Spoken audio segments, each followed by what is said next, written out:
नमस्कार, exam happy channel में आपका स्वागत है। तो दोस्तों जुड़ चुका हूं मैं यहाँ पर आप सभी के लिए झारखंड शिक्षक पात्रता परीक्षा 2025 की तैयारी को लेकर के। तो यदि आप झारखंड में झारखंड शिक्षक पात्रता परीक्षा की तैयारी कर रहे हैं तो यह जो है आपके लिए बहुत ही रामबाण साबित होगा। आप यहाँ से सारे चीज़ों का प्रैक्टिस कर सकते हैं और यहाँ पर आपको देखिए जितना भी प्रैक्टिस करवाया जा रहा है, जितना भी नोट्स दिया जा रहा है वो स्पेशल जेटेट न्यू सिलेबस के आधार पर है। उसके साथ ही आपको यहाँ पर JCERT जैक के झारखंड राज्य के अनुमोदित पाठ्यक्रम पर सारे नोट्स PDF आपको यहाँ पर प्रोवाइड किए जा रहे हैं। तो आप सभी जुड़ करके यहाँ से एक बार अवश्य तैयारी कीजिएगा और परीक्षा में जाने से पहले आप नोट्स को देख लीजिएगा।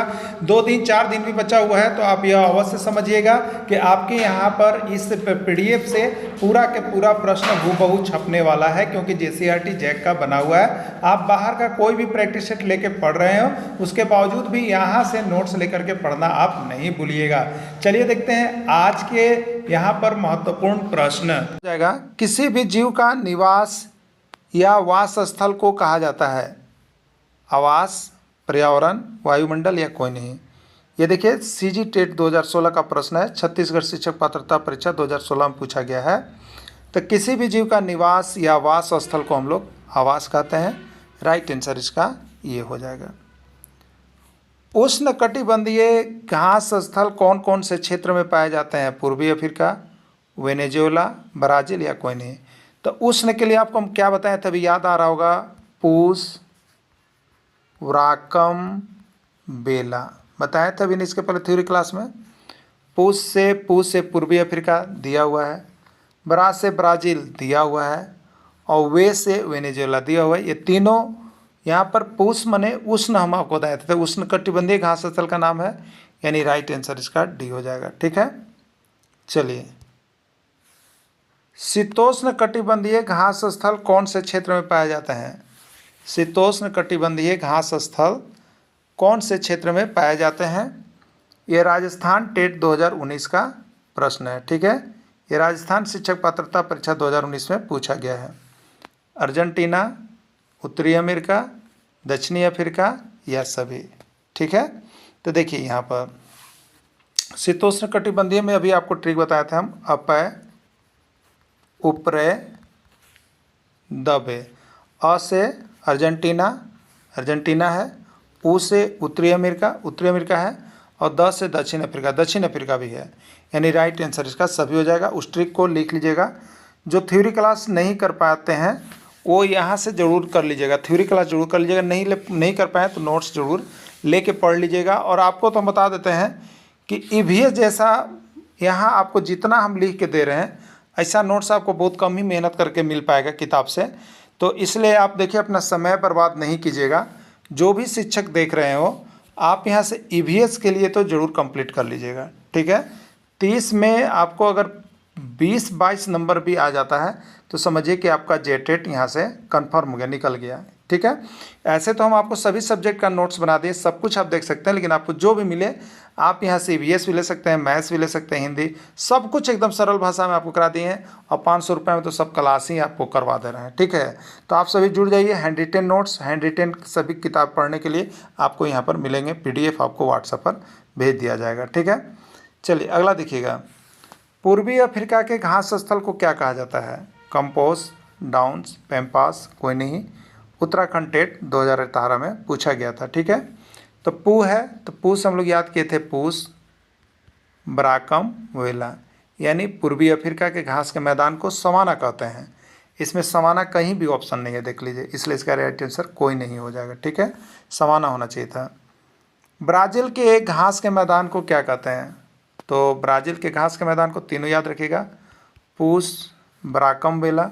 पूर्वी अफ्रीका के घास के मैदान को सवाना, ब्राज़ील के घास के मैदान को कंपोस और वेला, वेनेजुएला के घास स्थल को लानोस कहते हैं। ठीक है, तो अब देखिएगा, तो ब्राज़ील के घास के मैदान को क्या कहते हैं हम लोग? कंपोस कहते हैं। ये छत्तीसगढ़ टेट 2016 का प्रश्न है, छत्तीसगढ़ शिक्षक पात्रता परीक्षा 2016 में पूछा गया है। ठीक है, वेनेजुएला के घास के मैदान को कहा जाता है, वेनेजुएला के घास के मैदान को कहा जाता है लानोज, वेल्ड, कंपोस या कोई नहीं। ठीक है, अभी क्या था प्रश्न, ट्रिक क्या था, अभी आप लोग देखे होंगे, पूस, वराकम, बेला। पूर्वी अफ्रीका के घास के मैदान को सवाना, और ब्राकम ब्राज़ील के घास के मैदान को कंपोस, और वेला वे का मतलब वेनेजुएला के घास के मैदान को लानोज। ठीक है, तो वेनेजुएला के घास के मैदान को लानोज कहते हैं। राइट आंसर इसका ये हो जाएगा। अगला, सवाना घास स्थल किस प्रकार के घास स्थल पाए जाते हैं? पूर्वी अफ्रीका, ऑस्ट्रेलिया, ब्राज़ील, कोई नहीं। ठीक है, तो ऑस्ट्रेलिया के घास के मैदान को क्या कहते हैं हम लोग? डाउन्स कहते हैं। ठीक है, ब्राज़ील के घास के मैदान को क्या कहते हैं? कंपोज कहते हैं। और पूर्वी अफ्रीका के घास के मैदान को क्या कहते हैं? सवाना कहते हैं। ठीक है, तो सवाना घास स्थल कहाँ का है? तो पूर्वी अफ्रीका का है। राइट आंसर पूर्वी अफ्रीका यानी ये होगा। कहाँ पूछा गया है? तो उत्तर प्रदेश शिक्षक पात्रता परीक्षा 2012 का ये हल प्रश्न पत्र है। ठीक है, चलिए अगला देखिएगा। अर्जेंटीना के घास स्थल को कहा जाता है? उत्तर प्रदेश शिक्षक पात्रता परीक्षा 2021, छत्तीसगढ़ शिक्षक पात्रता परीक्षा 2017 का ही प्रश्न है। ठीक है, अब देखिए अर्जेंटीना के घास स्थल को क्या कहा जाता है? प्रेयरी, सवाना, पैम्पास या विल्ड। ठीक है, हमने अभी बताया था ट्रिक, अपे ऊपरे दवे, अपे ऊपरे दवे। तो अर्जेंटीना के घास के मैदान को पम्पास कहते हैं, तो अर्जेंटीना के घास के स्थल को पैम्पास कहते हैं। राइट आंसर सी होगा। और ऊपरे यानी उत्तरी अमेरिका के घास के मैदान को प्रेरी कहते हैं। तो देखिए नीचे एक प्रश्न हो रहा है 9 नंबर कि उत्तरी अमेरिका के घास स्थल को क्या कहा जाता है? तो इसी ट्रिक से हो गया, ऊपरे यानी उत्तरी अमेरिका, प्रे मतलब प्रेयरी, तो उत्तरी अमेरिका के घास स्थल को प्रेयरी कहा जाता है। ये उत्तर प्रदेश शिक्षक पात्रता परीक्षा 2021 का प्रश्न है और छत्तीसगढ़ शिक्षक पात्रता परीक्षा 2016 का प्रश्न है। ठीक है, चलिए अगला देखिएगा। दक्षिण अफ्रीका के घास के मैदान को कहा जाता है? वेल्ड, प्रेयरी, सवाना या डाउन्स। ये मध्य प्रदेश शिक्षक पात्रता परीक्षा 2013 और उत्तर प्रदेश शिक्षक पात्रता परीक्षा 2019 का प्रश्न है। ठीक है, तो दक्षिण अफ्रीका के घास के मैदान को कहा जाता है? तो आपको याद होगा द से दक्षिण अफ्रीका और वे से वेल्ड। तो दक्षिण अफ्रीका के घास के मैदान को वेल्ड कहा जाता है। क्या कहा जाता है? वेल्ड कहा जाता है। अगला है, ऑस्ट्रेलिया के घास के मैदान को कहते हैं वेल्ड, डाउन्स, सवाना या प्रेयरी। ये यूपी टेट 2014 उत्तर प्रदेश शिक्षक पात्रता परीक्षा 2014 का पूछा गया प्रश्न है। ठीक है, तो ऑस्ट्रेलिया के घास के मैदान को क्या कहते हैं? ठीक है, तो हम लोग पढ़े थे अपे ऊपरे दवे मांस अंडा खावे। तो ऑस्ट्रेलिया के घास के मैदान को डा से डाउन्स कहते हैं। ये डाउन्स आ गया। CG TET, UP TET 2014। देखिए आप जैसे भी याद कर सके ये घास स्थल का नाम याद कर लीजिएगा। ऐसे हमने अपने स्तर से आपको बहुत अधिक इसमें ट्रिक बनाया जो हमें लगा। आप अपने इच्छा से और भी कैसे याद कीजिएगा वो आप और भी सरल उपाय ढूंढ सकते हैं। ठीक है, और अगर आपको इससे भी सरल उपाय मिले तो आप हमें ज़रूर नोट्स को शेयर कीजिएगा कि सर इस तरह से भी हो सकता है, जो आगे विद्यार्थी के लिए हम बना सकें। ठीक है, तो ऑस्ट्रेलिया के घास के मैदान को डाउन्स कहते हैं। ये उत्तर प्रदेश शिक्षक पात्रता परीक्षा 2014 का प्रश्न है। अगला प्रश्न है, पृथ्वी की सतह का कितना हिस्सा घास स्थल से भरा हुआ है? 2/3, 3/4, 1/4, 5/4। ठीक है, तो पृथ्वी की सतह का 1/4 हिस्सा जो है आपको घास स्थल से भरा हुआ है। ये राजस्थान शिक्षक पात्रता परीक्षा रीट 2014 का प्रश्न होगा। देखिए आपको हम बता देते हैं, आपको तो यहाँ पर हम पूरा नोट्स PDF दे ही रहे हैं, लेकिन आपको यहाँ पर हम क्वेश्चन बैंक भी EVS का करवाने वाले हैं।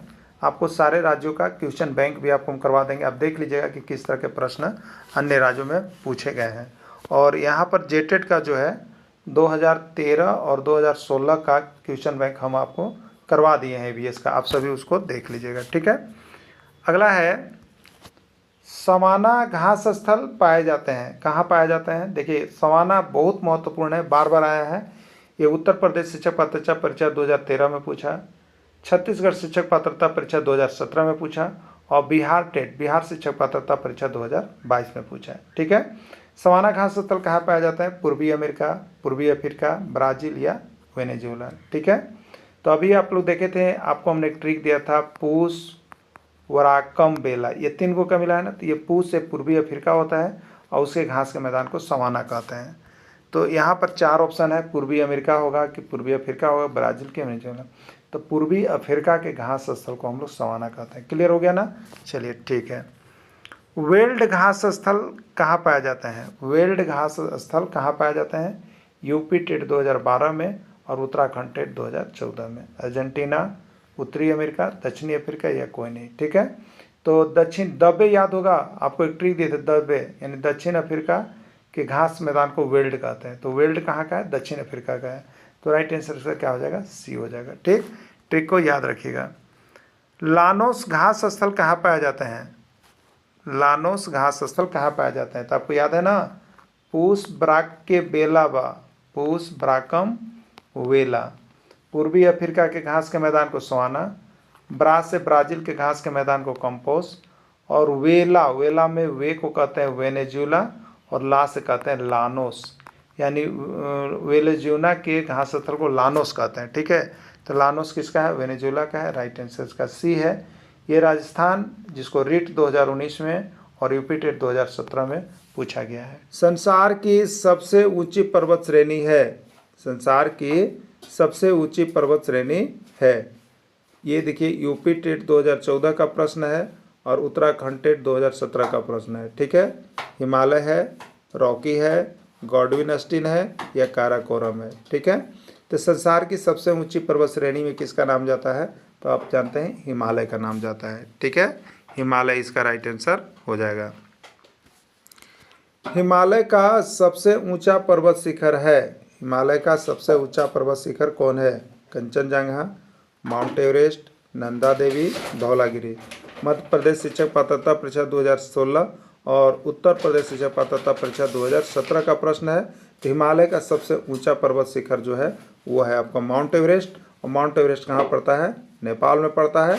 और इसकी ऊंचाई कितनी है? 8,848 मीटर। तीनों को तुम याद रखिएगा, प्रश्न यहाँ से छप रहा है आपके एग्जाम में। ठीक है, माउंट एवरेस्ट किस देश में स्थित है? माउंट एवरेस्ट किस देश में स्थित है? भारत में, नेपाल में, बांग्लादेश में या सभी में। ठीक है, ये सीजी टेट 2018, छत्तीसगढ़ शिक्षक पात्रता परीक्षा 2018, एमपी टेट यानी मध्य प्रदेश शिक्षक पात्रता परीक्षा 2014, यूपी टेट उत्तर प्रदेश शिक्षक पात्रता परीक्षा 2015 का प्रश्न है। माउंट एवरेस्ट किस देश में स्थित है? तो माउंट एवरेस्ट आपका नेपाल में पड़ता है, यानी नेपाल देश में स्थित है। माउंट एवरेस्ट की ऊंचाई कितनी है? माउंट एवरेस्ट की ऊंचाई कितनी है? 8,206 मीटर, 8,848 मीटर, 8,512 मीटर या कोई नहीं। ठीक है, ये Chhattisgarh CG TET 2014, MP TET 2017 और यू टेट 2015 का पूछा गया प्रश्न है। इसका आंसर होगा 8,848 मीटर। अभी हम देखिए, इसका कहीं कहीं पर अभी जो ऑप्शन आ रहा है वो बता रहा है कि 48 से बढ़ के कहीं 50, कहीं 52 इस तरह से दे रहा है। तो आप ऑप्शन देख लीजिएगा, 8,848 से नीचे वाला को नहीं मानना है, लेकिन अगर 8,848 का भी ऑप्शन नहीं दिया हुआ है और वहाँ पर 8,852 दे रहा है तो आप 52 वाले को टिकिंग कीजिएगा। ठीक है, ध्यान में रखिएगा इस बात को। अगला है, भारत में हिमालय का सबसे ऊंचा पर्वत शिखर कौन है? भारत में हिमालय का सबसे ऊंचा पर्वत शिखर कौन है? माउंट एवरेस्ट, कंचनजंगा, मकालू या धौलागिरी। ठीक है, तो भारत में हिमालय का सबसे ऊंचा पर्वत शिखर कंचनजंगा है। ठीक है, और ये बिहार टेट, बिहार शिक्षक पात्रता परीक्षा 2011 का पूछा गया प्रश्न है। कंचनजंगा की ऊंचाई कितनी है? कंचनजंगा की ऊंचाई कितनी है? 8,848, 8,598, 8,312 या इसमें से कोई नहीं। ठीक है, ये यूपी टेट 2019 यानी उत्तर प्रदेश शिक्षक पात्रता परीक्षा 2019 का पूछा गया प्रश्न है। कंचनजंगा की ऊंचाई कितनी है? तो कंचनजंगा की ऊंचाई जो है आपको 8,598 मीटर है। ठीक है, 8,598 मीटर है। नेक्स्ट है, 3 और समुद्र से घिरा हुआ क्षेत्र क्या कहलाता है? द्वीप, प्रायद्वीप, खाड़ी, कोई नहीं। देखिए, ये 2008 का परीक्षा जेटेट के नाम से ही जाना जा रहा था, लेकिन इसको कैंसिल कर दिया गया था, वो शिक्षक परीक्षा भर्ती हो गया, तो इसमें ये प्रश्न पूछा गया था। ठीक है, तो 3 और समुद्र से घिरा हुआ क्षेत्र को क्या कहते हैं? तो उसमें प्राय लगता है तो उसको प्रायद्वीप कहते हैं। देखिए, समुद्र से घिरा हुआ क्षेत्र को आप द्वीप में लीजिएगा, लेकिन 3 ओर से घिरा है तो उसको प्रायद्वीप कहिएगा, और 4 ओर से घिरा होगा तो द्वीप कहिएगा, याद रखिएगा। ठीक है, तो प्राय 3 आदमी को नहीं जाना चाहिए, तो 3 ओर से जो समुद्र से घिरा है वो प्रायद्वीप है, और 4 ओर से घिरा है उसको द्वीप कहेंगे। ठीक है, चलिए अगला है, चार और समुद्र से घिरा हुआ क्षेत्र क्या कहलाता है? चारों ओर समुद्र से घिरा हुआ क्षेत्र क्या कहलाता है? द्वीप, प्रायद्वीप, खाड़ी या कोई नहीं। ठीक है, तो चारों ओर समुद्र से घिरा हुआ क्षेत्र को द्वीप हम लोग कहते हैं। ठीक है, चारों ओर समुद्र से घिरा हुआ क्षेत्र आपका द्वीप है, याद रख लेना है। देखिए अभी जो हम लोग फिर अभी यहाँ पर जो प्रश्न देखेंगे 24 से आगे, वो आपको देखिए यहाँ पर पर्यावरण अध्ययन का ही ये टॉपिक यहाँ से रिलेटेड जुड़ा हुआ है। ये आपको क्लास 7 एक्सरसाइज 10 विज्ञान 1 हमारी जीवन रेखा से लिया गया है। ठीक है, अगर आप चाहते हैं तो आप वहाँ भी जा करके इस चैप्टर को देख सकते हैं, जिनके पास JCERT किताब है, और नहीं है तो देखिए हम आपके लिए यहाँ पर एक भी प्रश्न बाहर का नहीं जाते हैं, गूगल से नहीं लेते हैं, सिर्फ आपको JCERT किताब से लेकर के बनाए हुए हैं, और लगभग यहाँ से बहुत सारे प्रश्न जो है एग्जाम में आते हैं। इसलिए आप सभी जुड़िएगा। अगर केवल पर्यावरण अध्ययन का केवल चाहिए तो 150 रुपये, और पूरे 1 से 5 की तैयारी चाहिए तो 500 रुपये में क्षेत्रीय भाषा छोड़ के आपको सारा क्लास का PDF वीडियो क्लासेस सारा कुछ मुहैया कराया जा रहा है। तो आप यहाँ से ज़रूर जुड़ जाइएगा। JCERT जैक के किताब का हैंड रिटन नोट्स पढ़ने के लिए, और साथ में क्लास भी रहेगा। ठीक है, चलिए, प्रत्येक वर्ष विश्व वन दिवस किस तिथि को मनाया जाता है?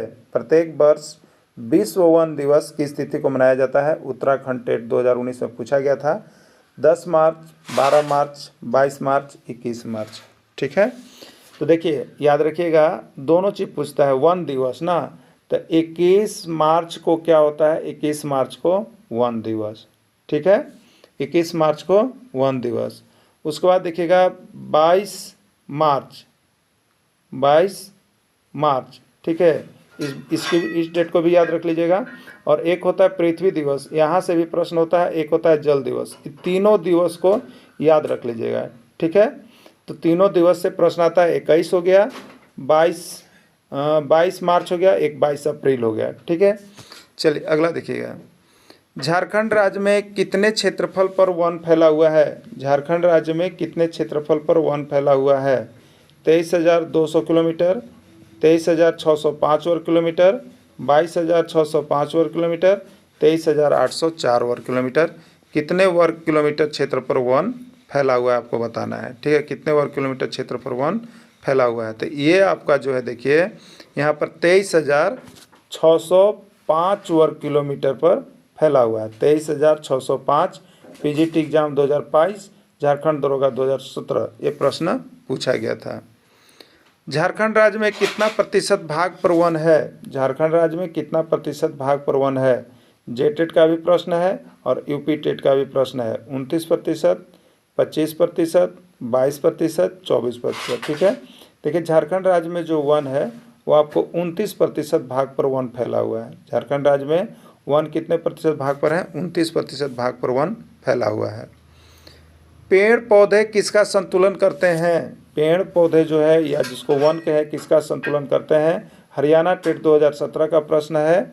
ऑक्सीजन का, कार्बन डाइऑक्साइड का, A और B दोनों या कोई नहीं। ठीक है, तो देखिए जहाँ पर पेड़ पौधे होते हैं वो दोनों का ही संतुलन करते हैं। दोनों संतुलन रहने से ही पर्यावरण में संतुलन बना हुआ रहता है ना, तो वो दोनों का संतुलन करते हैं, यानी ऑक्सीजन का भी और कार्बन डाइऑक्साइड का भी, यानी राइट आंसर A और B दोनों हो जाएगा। ठीक है, ये देखिए आगे जो है क्लास 7 एक्सरसाइज 10 विज्ञान का ये प्रश्न है। क्लास 7 एक्सरसाइज 10 विज्ञान जाकर के आप देख सकते हैं।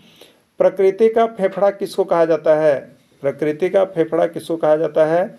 उत्तराखंड टेट 2016, UP टेट 2019 और MP टेट 2021। बहुत ही इंपॉर्टेंट प्रश्न। प्रकृति का फेफड़ा किसको कहा जाता है? वायु को, जल को, वन को या भूमि को? ठीक है, तो प्रकृति का फेफड़ा वन को कहा जाता है।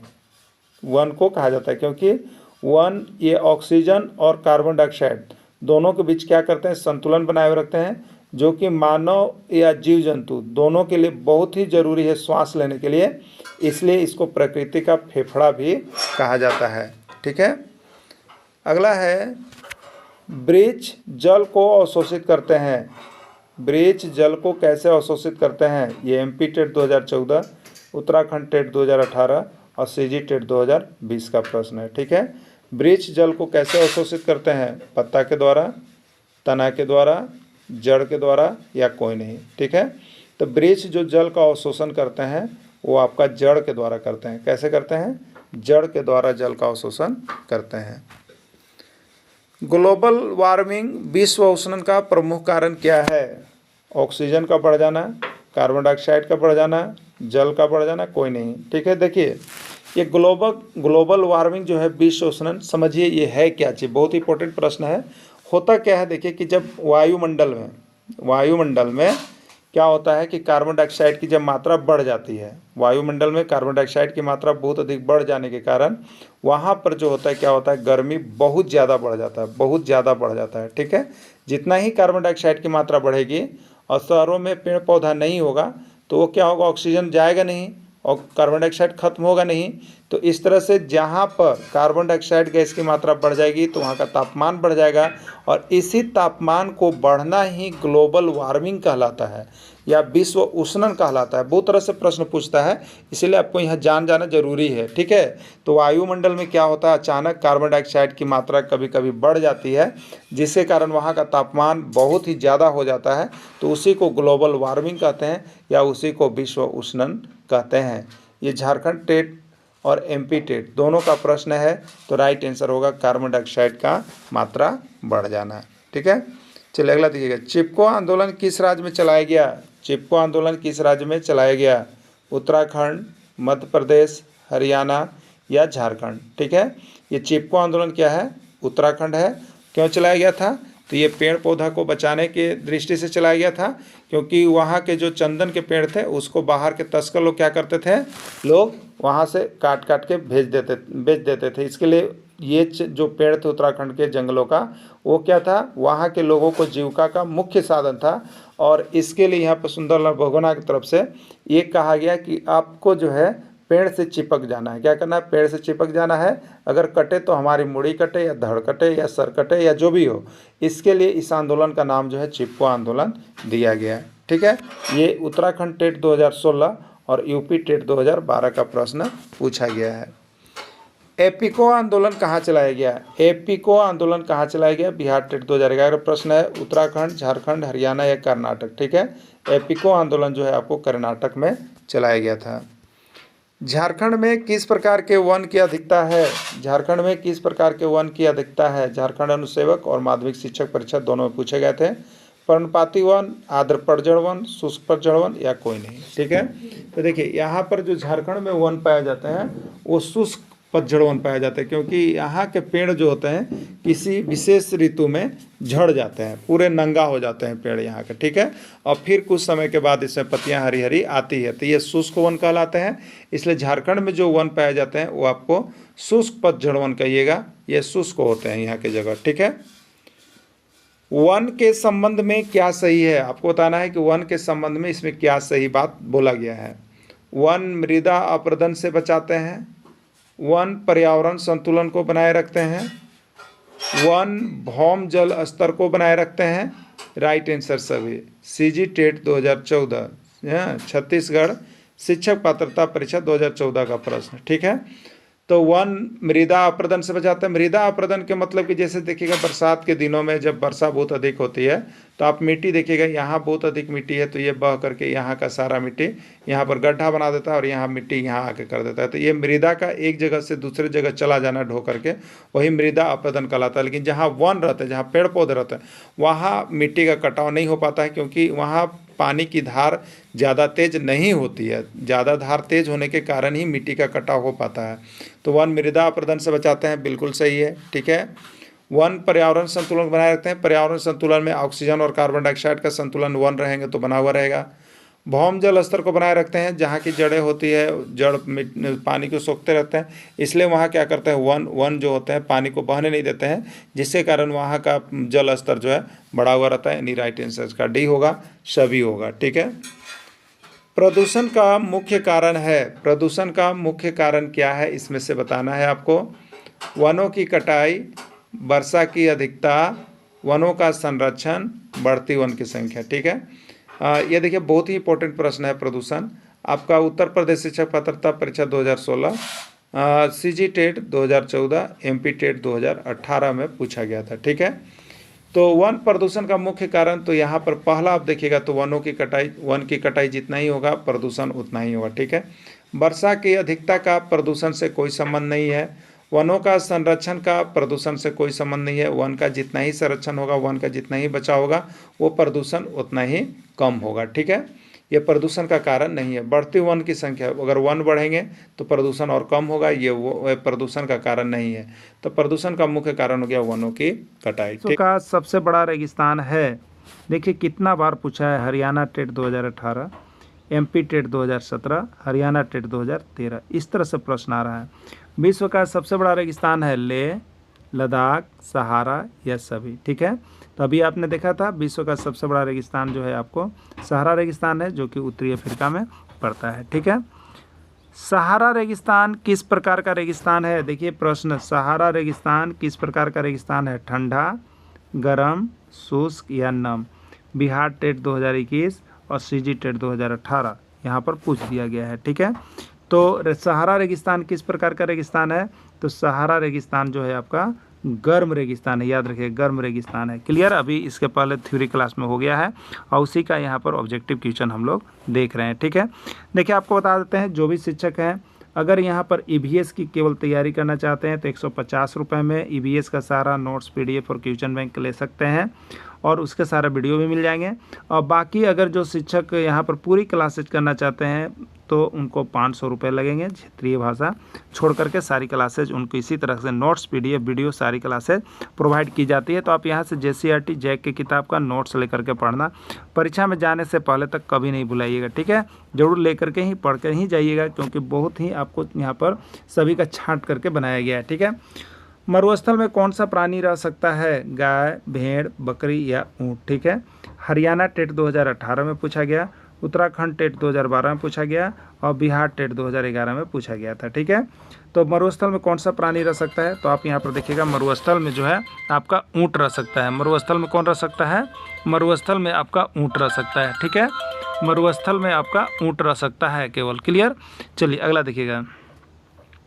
मरुस्थल का जहाज किसको कहा जाता है? मरुस्थल का जहाज किसको कहा जाता है? ऊँट को, घोड़ा को, गधा को, भेड़ को? बिहार टेट 2017 का प्रश्न है, यूपी टेट 2022 का प्रश्न है और सीजी टेट 2016 का प्रश्न है। ठीक है, तो मरुस्थल का जहाज किसको कहा जाता है? तो इसका राइट आंसर हो जाएगा ऊँट। मरुस्थल का जहाज ऊँट को कहा जाता है। ठीक है, चलिए नेक्स्ट प्रश्न होगा, ऊँट के पीठ पर कुव्वड़ होता है जिसमें संचित रहता है। देखिए प्रश्न इस तरह से पूछता है, उत्तराखंड टेट में पूछा था 2019 में और मध्य प्रदेश शिक्षक पात्रता परीक्षा 2016 में और सीजी टेट 2014 में पूछ दिया था। ठीक है, ऊँट के पीठ पर कुव्वड़ होता है जिसमें संचित रहता है जल, चावल, वसा या कोई नहीं। ठीक है, तो ऊँट के पीठ पर कुव्वड़ रहता है जिसमें संचित रहता है वसा, जिसका उपयोग बहुत दिनों तक भोजन नहीं मिलने के बाद यहाँ पर ऊँट कर सकते हैं उसका उपयोग भोजन के रूप में। ठीक है, चलिए अगला देखिए, ऊँट बिना भोजन और पानी के कितनों दिनों तक जीवित रह सकता है?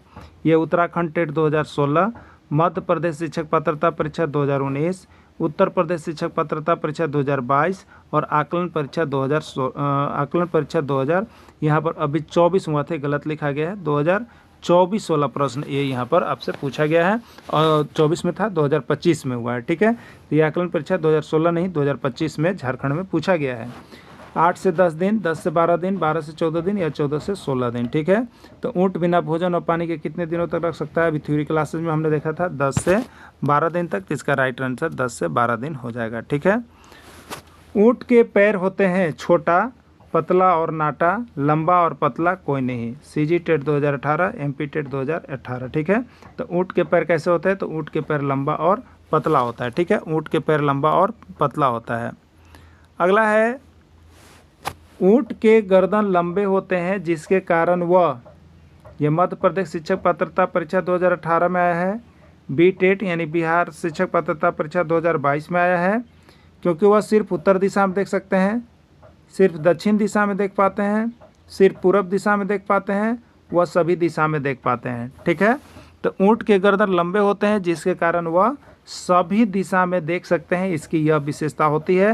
राइट आंसर इसका डी हो जाएगा। ठीक है, अगला प्रश्न है, ऊँट के संबंध में क्या सही है? सीजी टेट 2018 में पूछा था।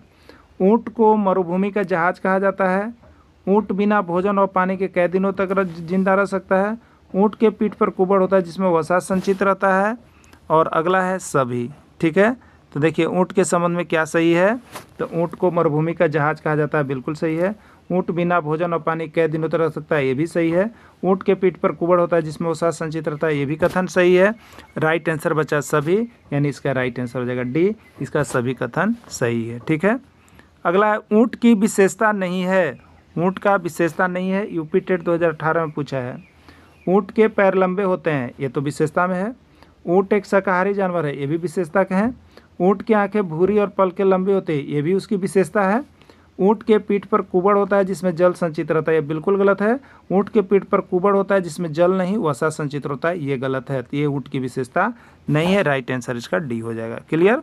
चलिए अब देखिएगा JCRT क्लास 7 रेगिस्तान से यहाँ पर जो प्रश्न बना हुआ है, लद्दाख किस प्रकार का रेगिस्तान है? गर्म रेगिस्तान, ठंडा रेगिस्तान, शुष्क रेगिस्तान या कोई नहीं? ये बिहार टेट 2017 का प्रश्न है और CG टेट 2015 का प्रश्न है। ठीक है, तो लद्दाख किस प्रकार का रेगिस्तान है? तो लद्दाख एक ठंडा रेगिस्तान है, याद रखिएगा। ठीक है, अगला है खा पा चान। खा पा चान किस रेगिस्तान का नाम है? हरियाणा टेट 2016 और यू टेट 2015। तो खा पा चान किस रेगिस्तान का नाम है?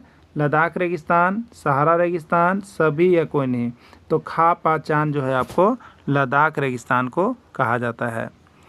मनाली लेह राजमार्ग पर्यटकों के लिए खोला जाता है। मनाली लेह राजमार्ग पर्यटकों के लिए खोला जाता है। बिहार टेट 2011 का प्रश्न है। मई जून में, जून जुलाई में, जुलाई सितंबर में या कोई नहीं? ठीक है, तो मनाली लेह राजमार्ग जो है जुलाई से सितंबर के बीच में पर्यटकों के लिए खोला जाता है। बिहार टेट 2011 में पूछा गया था। ठीक है, मरुस्थल में किस प्रकार के पौधे रहते हैं? कैक्टस, खजूर, नागफनी या सभी? यूपी टेट 2021 और MP टेट 2013, यानी उत्तर प्रदेश शिक्षक पात्रता परीक्षा 2021 और मध्य प्रदेश शिक्षक पात्रता परीक्षा 2013 में प्रश्न आया था। ठीक है, तो मरुस्थल में कैक्टस भी होते हैं, खजूर भी होते हैं, नागफनी भी होते हैं, यानी राइट आंसर इसका सभी हो जाएगा। ठीक है, अगला है मरुस्थलीय पौधे की क्या विशेषता है? पहला है कांटेदार होते हैं, इनका तना मोटा होता है, इनका वाष्पोत्सर्जन दर कम होता है, सभी। तो मरुस्थल में जो पौधे होते हैं उनके कांटेदार होते हैं, ये तो ठीक है। इनका तना मोटा और मांसल होता है, ये भी विशेषता है।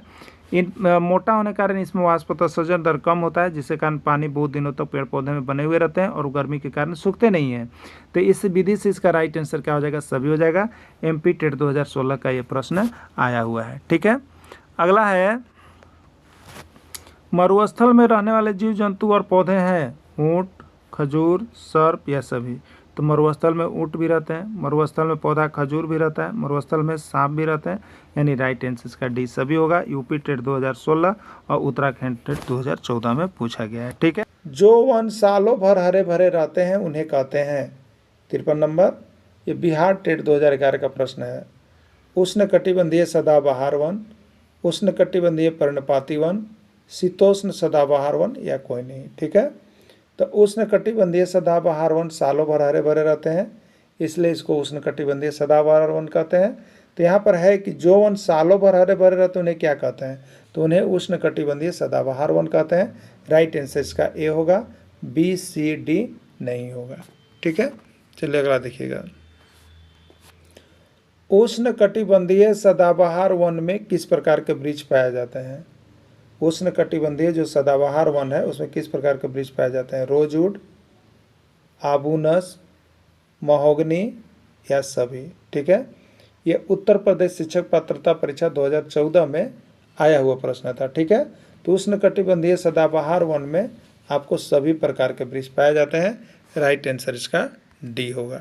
ठीक है, अगला प्रश्न है, कौन सा वन पृथ्वी के फेफड़ा की तरफ प्रतीत होता है? कौन सा वन पृथ्वी के फेफड़ा की तरफ प्रतीत होता है? याद रख लीजिएगा।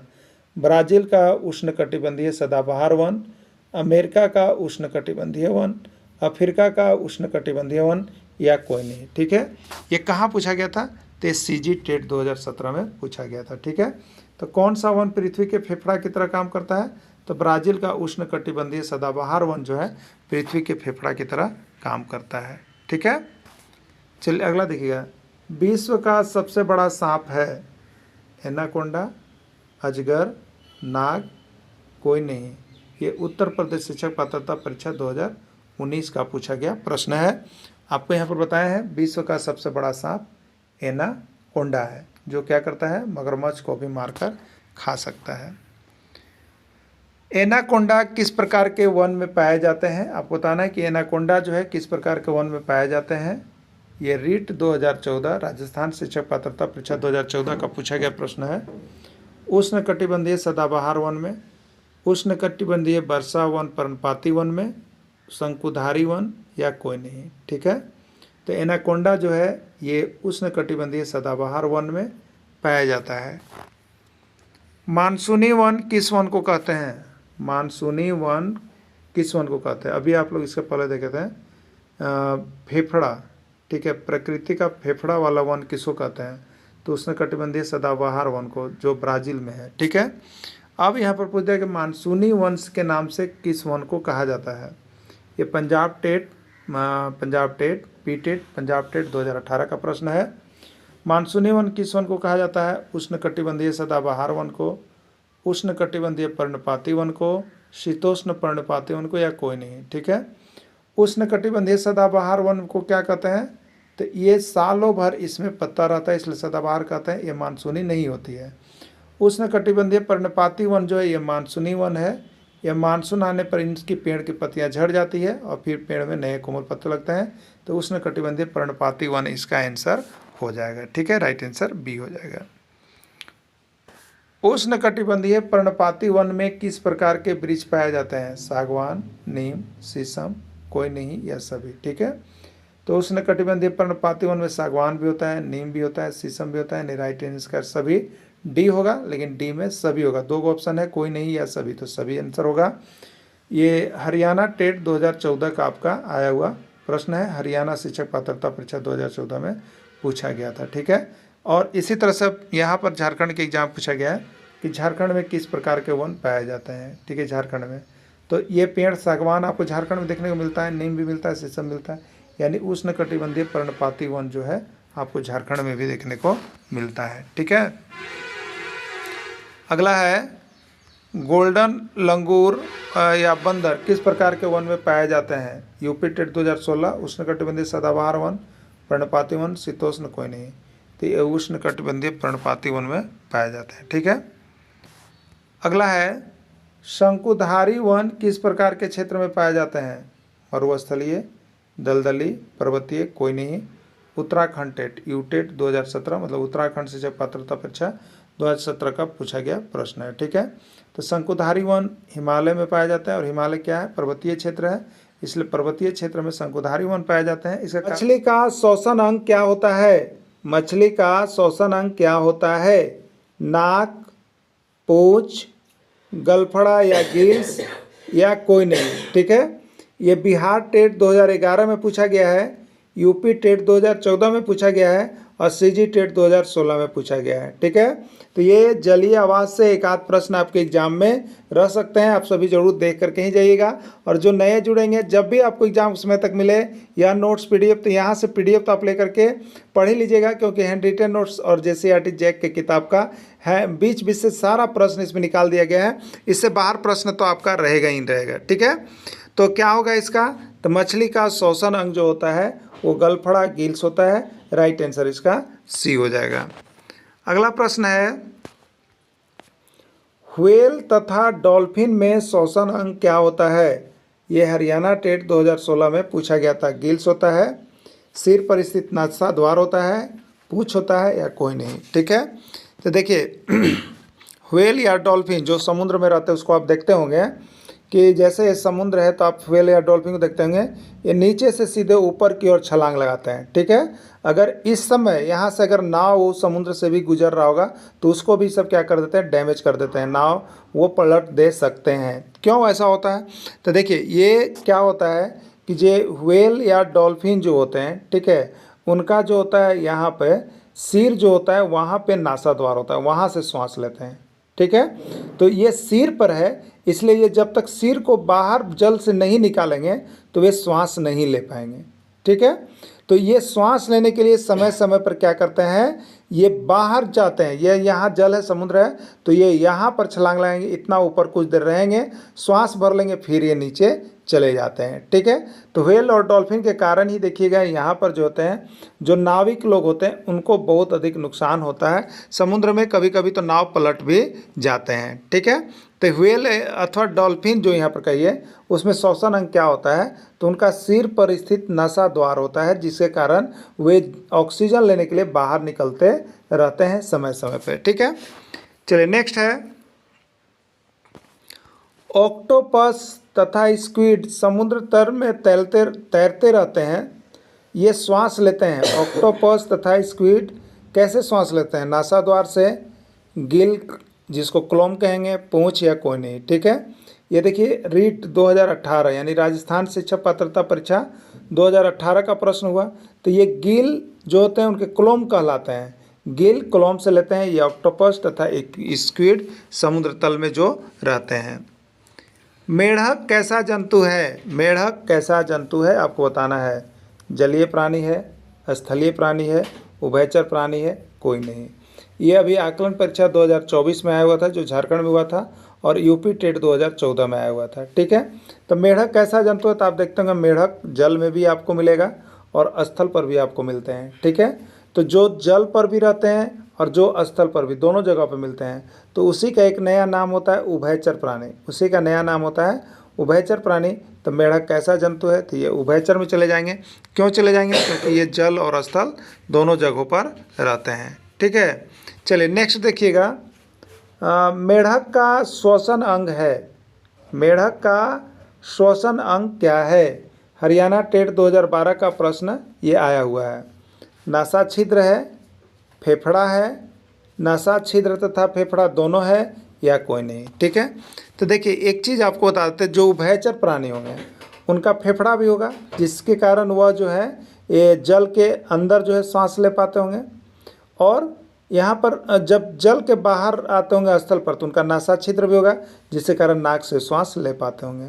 तो जो उभयचर प्राणी है उनमें फेफड़ा भी पाया जाता है और नासा छिद्र दोनों पाया जाता है। ठीक है, तो इसलिए इसका राइट आंसर सी होगा, नासा छिद्र तथा फेफड़ा दोनों उसमें उपस्थित रहता है, जिसके कारण वे जल में भी रह सकते हैं और जिसके कारण वो स्थल में भी रह सकते हैं। ठीक है, अगला प्रश्न है, बत्तख कैसा जंतु है, बत्तख कैसा जंतु है। यूपी टेट 2019 का पूछा गया प्रश्न है। अगर अभी तक आपसे कोई पूछे कि सबसे ज़्यादा बार अभी तक शिक्षक पात्रता परीक्षा कहाँ हुआ है, तो वो उत्तर प्रदेश राज्य ही है, जहाँ लगभग प्रत्येक वर्ष आपको जो है शिक्षक पात्रता परीक्षा का आयोजन करा दिया जाता है, जैसे कि मैट्रिक इंटर का एग्जाम होता है। ठीक है, तो बत्तख कैसा जंतु है, स्थलीय है, जलीय है, उभयचर है, कोई नहीं है। तो बत्तख को आप देखते होंगे कि ज़मीन पर भी चलते हैं और देखिएगा पानी में भी रहते हैं। ठीक है, यानी इसका जो है वो उभयचर प्राणी में चला जाएगा। बत्तख किस में चला जाएगा, उभयचर प्राणी में चला जाएगा। ठीक है, बत्तख का श्वसन अंग है, बत्तख का श्वसन अंग है नासा छिद्र, फेफड़ा, नासा छिद्र और फेफड़ा दोनों, या कोई नहीं। ठीक है, बिहार टेट 2021 का ये प्रश्न पूछा गया था। तो बत्तख का श्वसन अंग नासा छिद्र और फेफड़ा दोनों होता है, राइट आंसर इसका सी होगा। ठीक है, सी होगा। अगला प्रश्न है, मछली कैसा प्राणी है, मछली कैसा प्राणी है। हरियाणा टेट 2017 का प्रश्न है।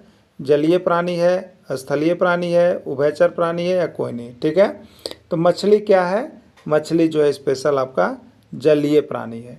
ठीक है, मछली स्पेशल आपका जलीय प्राणी है, तो इसका राइट आंसर ये हो जाएगा। क्या हो जाएगा, ये हो जाएगा। ठीक है, मछली की विशेषता है, मछली की विशेषता है, मछली के शरीर की आकृति धारा रेखीय होती है, मछली का श्वसन अंग गिल्स होता है, मछली के पंख चपटे होते हैं, या सभी। ठीक है, देखिए कहाँ आया हुआ है, तो ये सीजी टेट 2017 में आया हुआ है। छत्तीसगढ़ शिक्षक पात्रता परीक्षा 2017 का पूछा गया प्रश्न है। ठीक है, तो मछली की विशेषता क्या होती है, तो पहला दिया है मछली के शरीर की आकृति धारा रेखीय होती है। बिल्कुल सही है कि मछली के शरीर की आकृति धारा रेखीय होती है, जिसके कारण वो तेज धारा में बह सकते हैं, तैर सकते हैं। ठीक है, मछली का श्वसन अंग गिल्स होता है, ये भी बिल्कुल सही ऑप्शन है। मछली जो है श्वसन अंग गिल्स है या गलफड़ा, जिसके कारण वह पानी में श्वास ले सकती है। ठीक है, मछली के पंख चपटे होते हैं, ये भी विशेषता है कि मछली के पंख चपटे होते हैं, जिसके कारण वे शरीर में क्या करते हैं, तो बैलेंस बना के रखते हैं और राइट आंसर डी सभी। तो ये सभी मछली की विशेषता है, इसलिए राइट आंसर इसका डी हो जाएगा, सभी हो जाएगा। क्लियर। अगला देखिए, कमल किस प्रकार का पौधा है? कमल किस प्रकार का पौधा है? स्थलीय पौधा, जलीय पौधा, मरुस्थलीय पौधा या कोई नहीं? हरियाणा टेट 2014 का प्रश्न है, हरियाणा शिक्षक पात्रता परीक्षा 2014 में पूछा गया है। ठीक है, तो कमल किस प्रकार का पौधा है? तो ये आपका जलीय पौधा है, कमल जल में ही रहता है। ठीक है, इसलिए कमल को जलीय पौधा की श्रेणी में हम लोग रखेंगे। ठीक है, चलिए नेक्स्ट देखिएगा, जलकुंभी किस प्रकार का पौधा है? जलकुंभी किस प्रकार का पौधा है? रीट 2015 राजस्थान शिक्षक पात्रता परीक्षा 2015 का है। स्थलीय पौधा है, जलीय पौधा है, मरुस्थलीय पौधा है या कोई नहीं? ठीक है, तो जलकुंभी मतलब जल में रहने वाला पौधा हुआ। जल में रहने वाले पौधा का आवास जलीय आवास होता है और वे जलीय पौधा की श्रेणी में चले जाते हैं, इसलिए जलकुंभी जो होगा आपको जलीय पौधा की श्रेणी में जाएगा। ठीक है, चलिए अगला देखिएगा, सिंघाड़ा किस प्रकार का पौधा है? सिंघाड़ा किस प्रकार का पौधा है? स्थलीय पौधा है, जलीय पौधा है, मरुस्थलीय पौधा है या कोई नहीं? ठीक है, तो सिंघाड़ा जल में होता है। कहाँ होता है? जल में जो पत्ते होते हैं यहाँ पर सिंघाड़ा के पौधे, उसके नीचे सिंघाड़ा तैयार होते हैं, तो इसलिए यह जल में तैयार होते हैं, तो ये जलीय पौधा की श्रेणी में जाएंगे। ये पीटेट यानी पंजाब शिक्षक पात्रता परीक्षा 2014 का प्रश्न है। तो आप यदि चाहते हैं कि आपको विभिन्न राज्यों के शिक्षक पात्रता परीक्षा का क्वेश्चन बैंक ईवीएस का करना है, तो वो भी हम करवा रहे हैं। उसके बाद JCERT जैक के किताब का कंप्लीट चैप्टर जो भी इस नोट्स के अंतर्गत आपको जो न्यू सिलेबस ईवीएस का दिया गया है, वो पूरा आपको देखिए हम यहाँ पर PDF बना दिए हैं। आपको यहाँ पर देखिए एक सबसे बड़ी सुविधा है कि आपको बहुत कम प्रश्न मिलते हैं और वहाँ से बहुत ज़्यादा आपके एग्जाम में बैठते हैं। तो कम पढ़ करके और बड़ी छोटी से छोटी क्लासेज करके आप यहाँ से जेटेट में जो आपका EVS 30 नंबर का है, वहाँ आप जा करके 25 से 30 के बीच में आप नंबर जरूर मिल जाएगा। अगर यहाँ के नोट्स से आप पढ़ लीजिएगा तब तो EVS की तैयारी पूरी कर लीजिए। और ऐसा नहीं कि सिर्फ EVS का ही बना हुआ है, आप यहाँ से मैथ्स का, CDP का, हिंदी का, इंग्लिश का और यहाँ पर SST साइंस सब का आपको उसी तरह से JCERT किताब का 6 to 10 तक का कंप्लीट नोट्स बना हुआ है। आप यहाँ से परचेज करके पढ़ सकते हैं। आपको सारा मानव अपनी आवश्यकता की पूर्ति के लिए जो आवास बनाता है उसको क्या कहते हैं? मानव अपनी आवश्यकता की पूर्ति के लिए जो आवास बनाता है उसको क्या कहते हैं? ये यूटेट 2014 यानी उत्तराखंड टेट 2014 का प्रश्न है। मानव निर्मित आवास, मरुस्थलीय आवास, जलीय आवास या कोई नहीं? ठीक है, तो मानव अपनी आवश्यकता की पूर्ति के लिए जिस प्रकार का आवास बनाएगा उसको हम लोग मानव निर्मित आवास की श्रेणी में रखते हैं। राइट आंसर इसका ये होगा। अगला है, जो घर लंबी समयावधि के लिए बनाया जाता है क्या कहते हैं? जो घर लंबी समयावधि के लिए बनाया जाता है क्या कहते हैं? अस्थायी आवास, अस्थायी आवास, दोनों या कोई नहीं? ये यूपी टेट 2018 का प्रश्न है। हमने आपको बताया था कि अभी तक अगर भारत देश में सबसे अधिक परीक्षा हुआ है तो वो उत्तर प्रदेश शिक्षक पात्रता परीक्षा हुआ है। ठीक है, तो ये जो घर लंबी समयावधि के लिए बनाया जाता है उसको हम लोग अस्थायी आवास की श्रेणी में डालते हैं। ठीक है, जैसे आप पक्का का घर बनाते हैं 50, 60, 70 वर्षों तक रहने के लिए, तो वो आपका अस्थायी आवास होता है और आप वहीं पर आकर के रहते हैं। ठीक है, अब है अस्थायी आवास है। इसमें कौन अस्थायी आवास है आपको बताना है। CG टेट 2014 यानी छत्तीसगढ़ शिक्षक पात्रता परीक्षा 2014 का प्रश्न है। तंबू, झोपड़ी, इग्लू या सभी? ठीक है, तो तंबू या कैंप लगाकर जो लोग रहते हैं वो अस्थायी रहते हैं। झोपड़ी भी जो लोग बना कर रहते हैं वो अस्थायी रहते हैं और इग्लू भी बर्फ वगैरह अस्थायी है, इसलिए राइट आंसर इसका डी यानी सभी हो जाएगा। ठीक है, चलिए अगला देखिएगा, पक्का घर किस प्रकार के आवास का उदाहरण है? पक्का घर जो है किस प्रकार के आवास का उदाहरण है? अस्थायी आवास, मानव निर्मित आवास, कृत्रिम आवास, सभी। यूपी टेट 2014 में है। ठीक है, तो पक्का घर अस्थायी आवास है, ये आप सभी को जानते हैं, सही है। पक्का घर मानव निर्मित आवास है, ये भी पॉइंट सही है, मानव के द्वारा बनाए गए इसलिए मानव निर्मित आवास है। और ये मानव निर्मित आवास को हम लोग कृत्रिम आवास भी कहते हैं, ये भी बिल्कुल सही है, नहीं राइट आंसर का डी होगा, सभी आंसर हो जाएगा। ठीक है, अगला है, घर हमें प्रदान करता है। ये पंजाब टेट 2017 का प्रश्न है। ठीक है, घर हमें आश्रय देता है, घर हमें सभी मौसम से बचाता है, घर हमें सुरक्षा प्रदान करता है, डी यानी इसका सभी। ठीक है, तो घर हमें क्या करता है, घर हमें आश्रय देता है, घर हमें मौसम से ही बचाता है, घर हमें सुरक्षा भी प्रदान करता है, यानी राइट आंसर का डी होगा। घर से हमें ये सभी चीज़ें सही है। ठीक है, ध्रुवीय क्षेत्र, ठंडे प्रदेश के क्षेत्र जहाँ भूमि हमेशा बर्फ से ढकी रहती है, वहाँ घर बनाए जाते हैं। बिहार टेट 2011 और यूपी टेट 2014 पूछा गया था। इग्लू, रैन बसेरा, झोपड़ी या कोई नहीं। ठीक है, ध्रुवीय क्षेत्र जहाँ भूमि हमेशा बर्फ से ढकी रहती है, वहाँ जो घर बनता है उसको हम लोग इग्लू कहते हैं, इग्लू कहते हैं। ठीक है, बर्फ का घर इग्लू कहते हैं। अगला है, बर्फ से बने घर को कहा जाता है, बर्फ से बने घर को कहा जाता है। ये सीजी टेट 2019 में, छत्तीसगढ़ शिक्षक पात्रता परीक्षा 2019 और यूपी टेट यानी उत्तर प्रदेश शिक्षक पात्रता परीक्षा 2016 में आया। तो बर्फ से बने घर को क्या कहता है आपको बताना है। रैन बसेरा, मिट्टी का घर, पक्का का घर या इग्लू। तो बर्फ से बने घर को हम लोग क्या कहते हैं, इग्लू कहते हैं। क्लियर, इग्लू कहते हैं। इग्लू का आकार कैसा होता है, इग्लू का आकार कैसा होता है, ये हरियाणा टेट 2019 से पूछ दिया था। एच टेट यानी हरियाणा टेट 2019। छत के घर के आकार के जैसा, गुंबद के आकार के जैसा, झोपड़ी के जैसा या कोई नहीं। तो इग्लू जो घर बनता है वो कैसा बनता है, गुंबद के आकार के जैसा बनता है। ठीक है, गुंबद के आकार के जैसा बनता है। अगला है, इग्लू क्या है, इग्लू क्या है, आया कहाँ, मध्य प्रदेश शिक्षक पात्रता परीक्षा 2018, एमपी टेट 2018 में। सीमेंट और कंक्रीट से बना पक्का घर, मिट्टी से बना कच्चा घर, बर्फ से बना घर या सभी। ठीक है, तो इग्लू क्या है, तो बर्फ से बना घर है, उसी को इग्लू कहते हैं। तो राइट आंसर इसका सी होगा। ठीक है, राइट आंसर इसका सी होगा।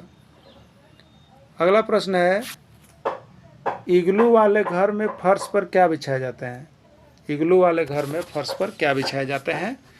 उत्तर प्रदेश शिक्षक पात्रता परीक्षा 2021 और एमपी टेट 2017 में पूछा गया है। ठीक है, तो इग्लू वाले घर में फर्श पर क्या बिछाया जाता है, मिट्टी, ईंटा, जानवरों की खाल एवं फर, सभी। ठीक है, तो इग्लू वाले घर में फर्श पर जो है जानवरों के खाल एवं फर बिछाया जाते हैं। क्यों बिछाया जाता है, क्योंकि वे गर्मी प्रदान करते हैं। ठीक है, तो देखिए कितना इंपॉर्टेंट है, यूपी टेट 2021 एमपी टेट 2017 में पूछा गया है।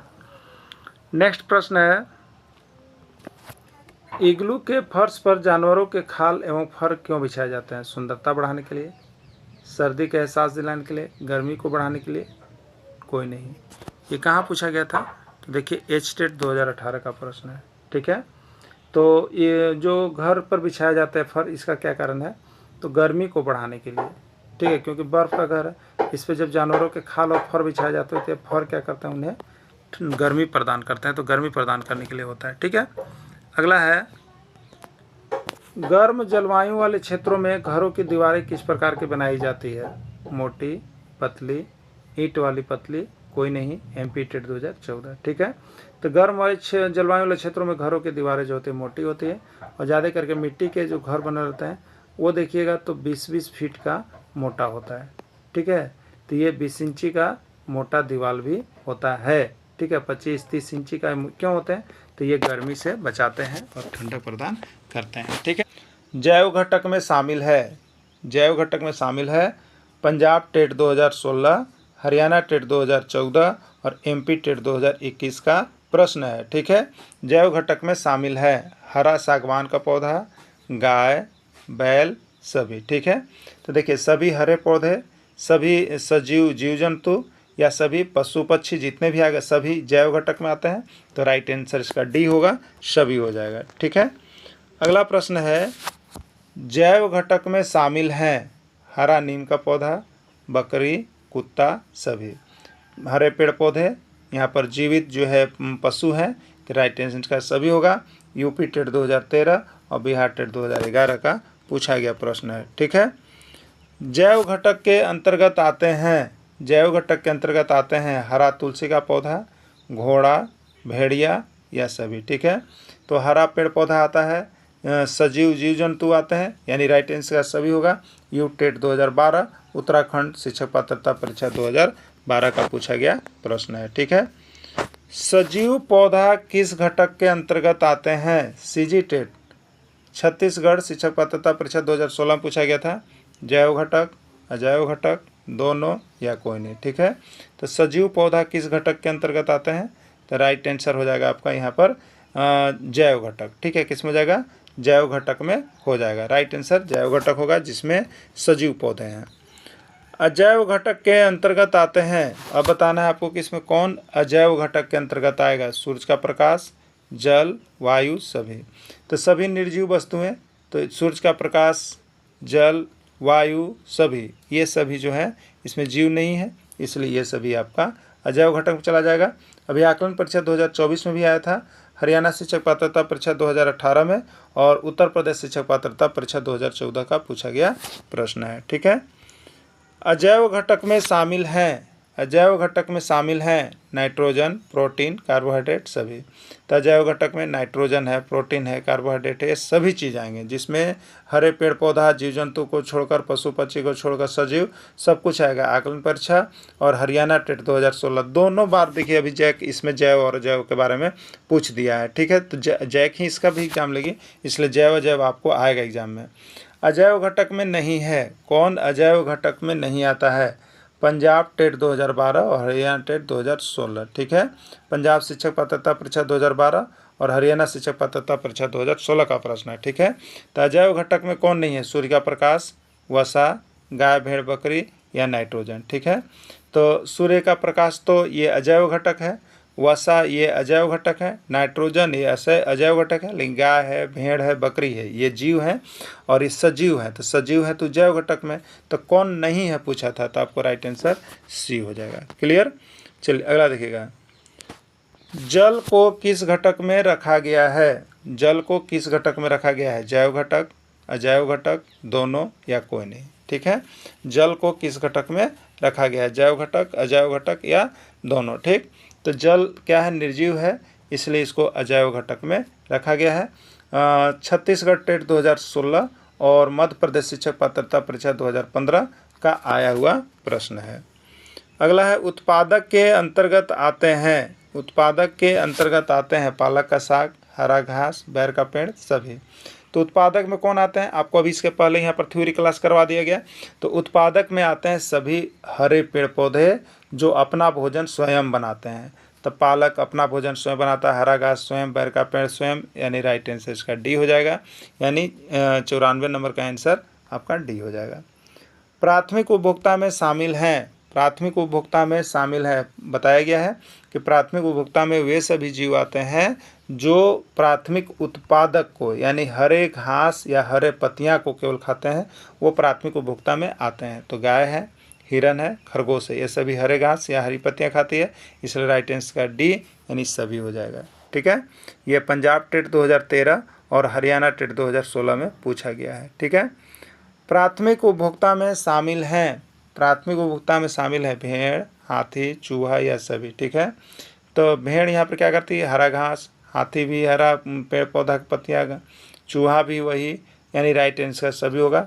तो जो सजीव वाले जो यहाँ पे क्या होते हैं, हरे घास हरे पेड़ पौधे को खाते हैं, वो यहाँ पर क्या होते हैं? प्राथमिक उपभोक्ता में शामिल होते हैं। पंजाब टेट 2016 और राजस्थान शिक्षक पात्रता परीक्षा 2018 में पूछा गया प्रश्न था। ठीक है, द्वितीयक उपभोक्ता में आते हैं बिल्ली, भेड़िया, कुत्ता, सभी। द्वितीय उपभोक्ता में कौन आते हैं?